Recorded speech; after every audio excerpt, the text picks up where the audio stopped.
এই দুনিয়ার বুকে রব্বুল আলামিন সব নবীকে একটা করে দাওয়া মুস্তাজাবা দিয়েছেন, মানে যে দোয়া করলে কবুল হয়ে যায় সাথে সাথেই। দাও বিহা, দুনিয়ার সব নবীরা ওই দোয়াটা দুনিয়ায় করে ফেলেছে। সব নবীকে আল্লাহ একটা করে দোয়া দিয়েছেন, নবী দোয়া করলেই কবুল। সব নবীরা ওই দোয়া করে ফেলেছে দুনিয়াতে। বিশ্বনবী বলেন আমি করি নাই।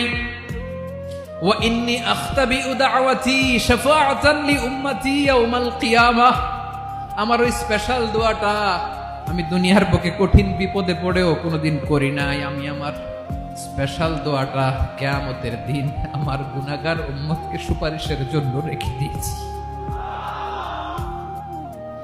আল্লাহ বলবেন নবীর ফারাসাক, মাথা তোলেন, আর কাটবেন না।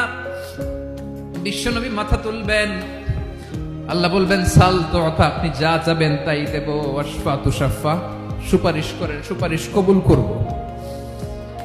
বিশ্বনবী বলবেন আল্লাহ ওই স্পেশাল দোয়াটা দুনিয়াতে করি নাই, আজকে আমি তোমার দরবারে দাঁড়িয়ে কিয়ামতের দিন ওই দোয়াটা করছি। আল্লাহ আমার যে উম্মতের হৃদয়ে যাররা পরিমাণ ঈমান আছে, আমার একটা উম্মতকেও তুমি জাহান্নামে ঢোকাতে পারবা না।